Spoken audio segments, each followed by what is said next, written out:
It's the Scotty Myers Show. Hey, welcome to this week's episode of the show. I'm your host, Scotty Myers, and I brought my wife in for the first segment because Meghan Markle dropped a fetus on the world, and everybody... God, Scotty! Oh my God, a baby! It's Why? big news! But why? Why is this news? I'll tell you why. Because in a world full of chaos and disarray and sadness and miserable stories, this is the type of story that people need to read and to see and to experience because it makes people feel good. Yeah, but babies are born literally every minute. Yeah, and that makes people feel good. Yeah, but then who gives a shit about just because it's a royal baby, the world has to pause what it's doing? No one's pausing. We're just celebrating it. And, you know, for all the people who go out and post on Facebook and social media, all the haters, when they leave comments on the news stories about this, who care? You care because you're leaving that comment, that message out there that you've taken the time to care a little bit about little Archie. Oh, Christ. Yeah, that's right. His name's Archie. His name's Archie Harrison Mountbatten Windsor. Mountbatten? That's like their official last name. Meghan Markle and Harry. And apparently it's up to the Queen if they make him a prince. Okay. And Harry and Meghan have actually kind of, what is it, they're going to forego on giving their son any royal titles. So he's just going to be known as master. So can you just imagine? That doesn't sound right. Master Archie. So wait a minute now. Just if I remember correctly, because I don't know the royals all that well, Harry's the ginger, right? Harry is a redhead. So he now has a kid that could be a ginger that he has named Archie?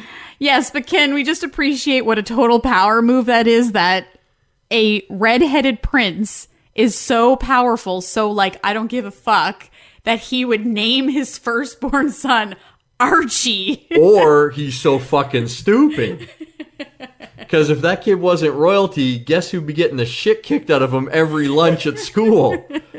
Little ginger Archie.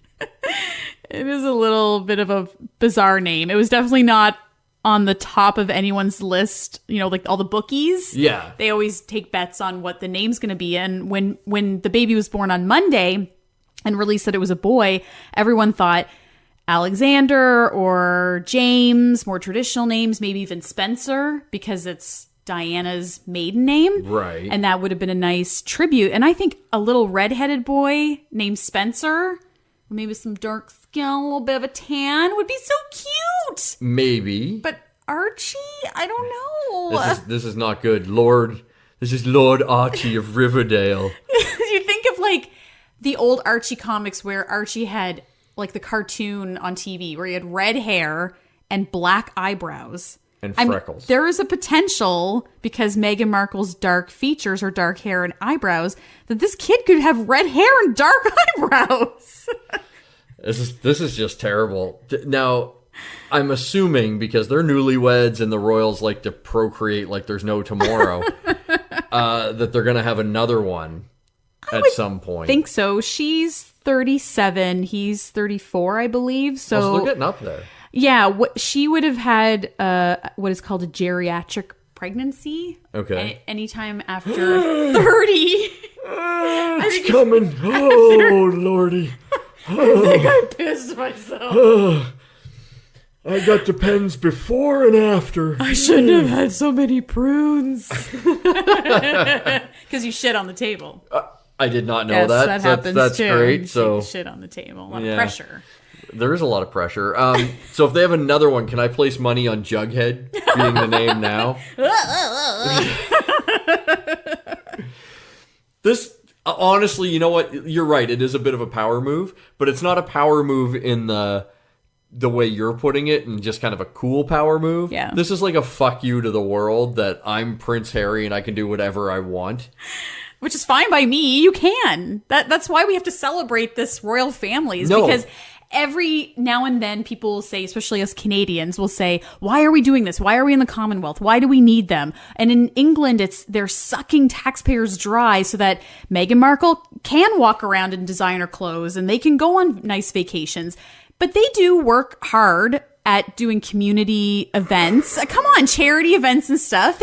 They represent the Commonwealth, and that's what they're there for now. It's not like back in the days when it was like a Game of Thrones episode. I mean, now it's just more like pomp and circumstance rather than ruling with an iron fist. And I think we just have to take it for what it is and see them on our money and celebrate them when they have babies and make fun of their babies' names. My whole I'm right as a taxpayer, okay?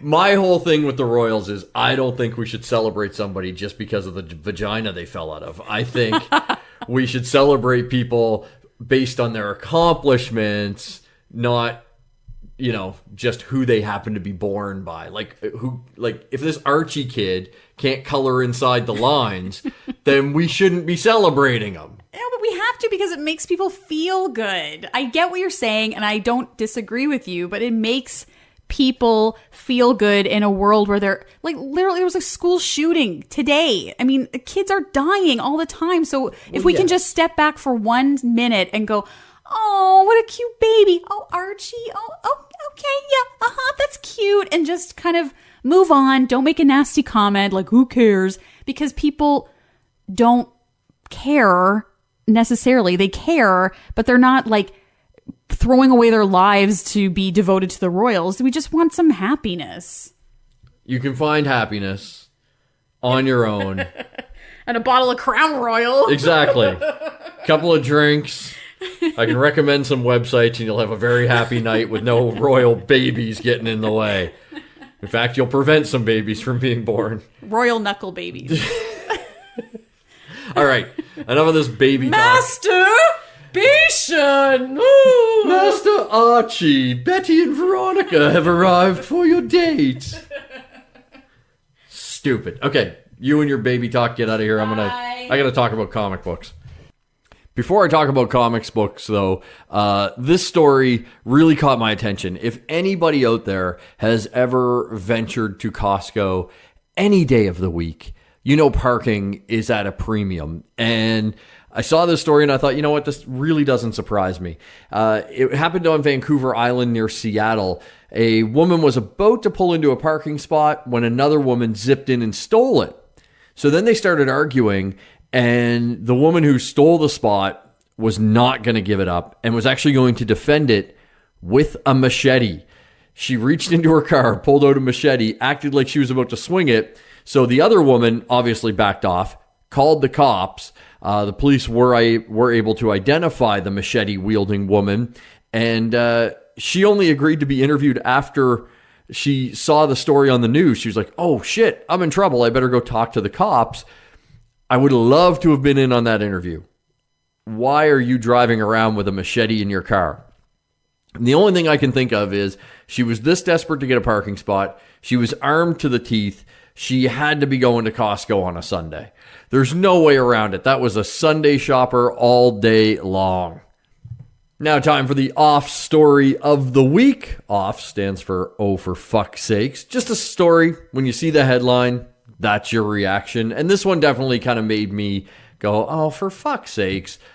There's been all kinds of bars popping up recently that aren't your typical kind of bars. Now, I will be the first to say I enjoy healthy things. I like healthy living. I try to be as healthy as I can be, and I even promote it to other people.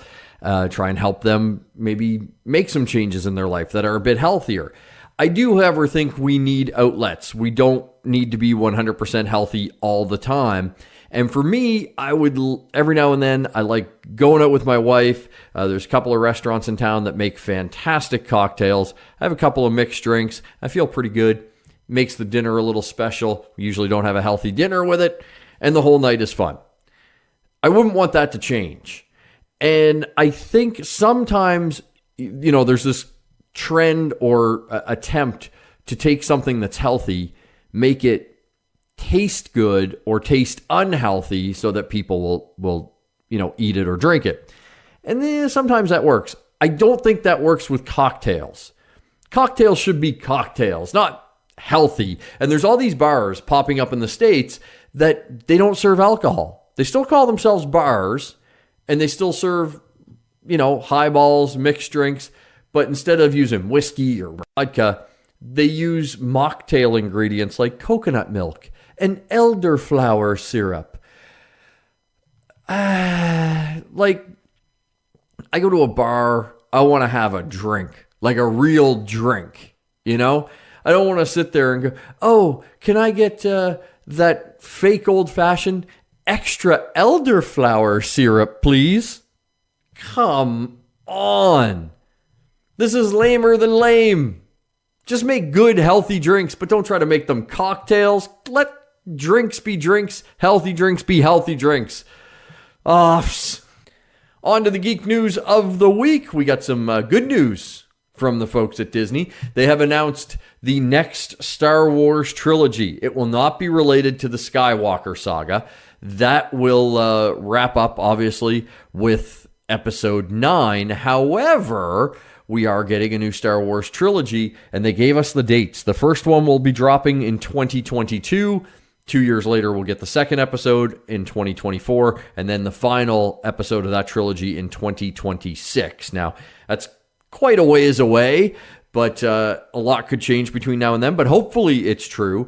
But now the question becomes, which trilogy is this?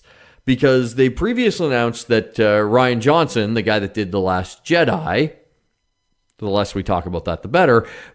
The guy's a really good filmmaker, just didn't really hit it with The Last Jedi. He's making a Star Wars trilogy, and so are the people behind Game of Thrones, the HBO show. They're doing one, and theirs is going to be set in the Old Republic. That much we know.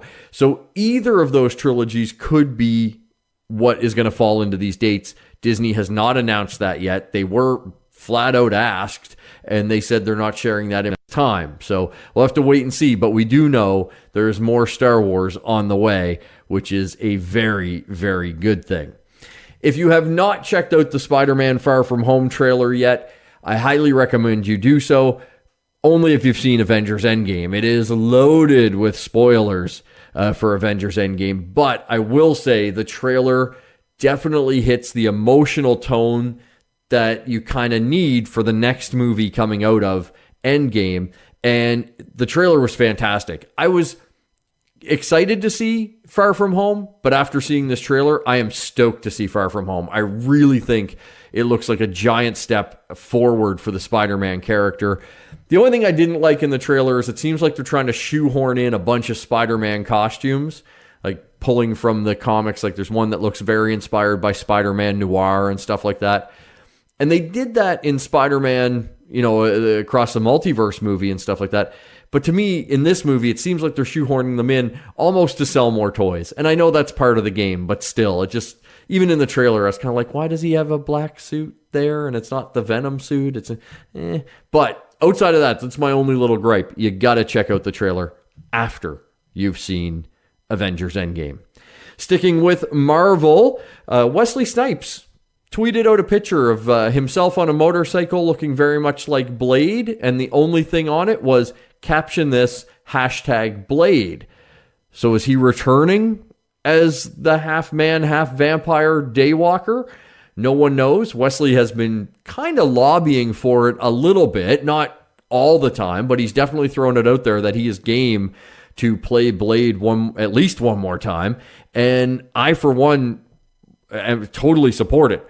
I'm one of the rare beasts. I liked all three Blade movies. Yeah, Blade Trinity wasn't the strongest, but Blade 1, Blade 2, most of Blade 3 were badass comic book movies. And when people talk about the comic book movie resurgence that happened in Hollywood, I think a lot of people forget about Blade. Yeah, Christopher Nolan was doing a bunch of great stuff with The Dark Knight, and then, Iron Man came, but kind of before all that, we had Blade, and those were some badass flicks. It'd be great if they could bring him back work him into the Marvel Cinematic Universe. I'd love to see Blade, standing next to any of the main characters in the MCU. So hopefully Wesley is teasing some good news. A lot of Aquaman fans lost their shit when they saw a picture of Jason Momoa with his beard shaved. Well, so many people questioned him about it that he actually had to come out and say, don't worry, I plan on growing the beard back for Aquaman 2. And he goes, I've got about 2 years, so I got lots of time to grow it back. He did say that the story for Aquaman 2 is pretty much locked in. So even though the movie is still a couple of years away from shooting, it looks like they have a storyline set up. I'm sure the script will go through a few rewrites, but good news is his beard will be back, so nobody needs to freak out. And I wanted to take a moment to congratulate some video games that got themselves inducted into the Video Game Hall of Fame. Yes, that is a real thing. This year, the latest inductees, they include Mortal Kombat, Microsoft Solitaire, Super Mario Kart. I know some people are going, it's just Mario Kart. No. The first one that came out on the Super Nintendo back in 1992 was called Super Mario Kart. And Colossal Cave Adventure, which was a text-based computer game from 1976. And be careful when you type that one into Google, and you don't end up on Pornhub. There are some Colossal Cave Adventures there, but not the text-based game from 1976. So those 4 games join the likes of Madden, Donkey Kong, The Legend of Zelda, of course Super Mario Brothers, Tetris, Sonic the Hedgehog, all in the Video Game Hall of Fame. So congrats to them. I have spent many an hour of my life playing Mortal Kombat. My thumbs are more, they've got more flexibility thanks to Mortal Kombat. So there you go. That will pretty much do it for this week. Don't forget to subscribe wherever you get your podcasts, be it iTunes, Google Play Music, Spotify. If you're on the Podbean app, subscribe there as well. That way you get these episodes as soon as they come out and you don't have to go hunting for them. Also, do us a little favor, wherever you listen, leave us a rating and a review, preferably 5 stars and all positive, because, there's too much negativity in the world. That will help people find the podcast and just trip on it, basically, and stumble upon it. So that would be a big, big help. Don't forget to follow us on all the social media feeds that are out there. The Scotty Mars Show on Facebook, The Scotty Mars Show on Instagram, at Scotty Mars on Twitter. If you ever have a comment, question, anything like that, hit me up on one of those social media feeds and I will get back to you as soon as I can. You can also catch us on blasttheradio.com Thursday mornings, a great online internet radio station. So if you haven't checked that out, you should do that as well. And until we talk again, have a great week.